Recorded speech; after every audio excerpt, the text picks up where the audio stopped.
I bought a house in a neighborhood without an HOA because I wanted my home to be my home. No one dictating what it should look like. I also intentionally chose a community with fun, colorful houses instead of the usual bland earth tones.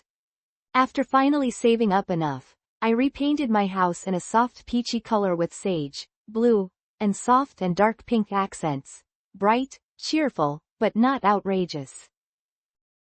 Think of those aesthetic color palettes you see online. And then there's Tom, my neighbor, who absolutely hates it. Tom has been complaining non-stop since we started painting.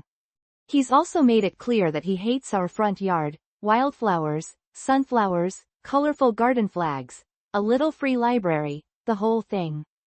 Every single time, I've told him the same thing. I don't care. And honestly, I don't. A few times, I even suggested that maybe he'd be happier in an HOA community where everything looks the same.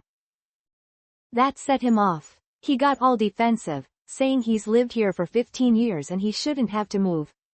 Fine. Then live with some color, Tom. Fast forward to last weekend, I was putting in some painted pavers that my 15-year-old niece and I had decorated together. They're adorable, ladybugs, turtles, birds, all in fun colors. She was so excited to be part of my home. Cue Tom, yet again, storming over to whine about how it's all an eyesore. At this point, I'd had enough. I looked him dead in the eye and said, "It's time for you to grow up and get the fuck over what I'm doing with my house." Quote.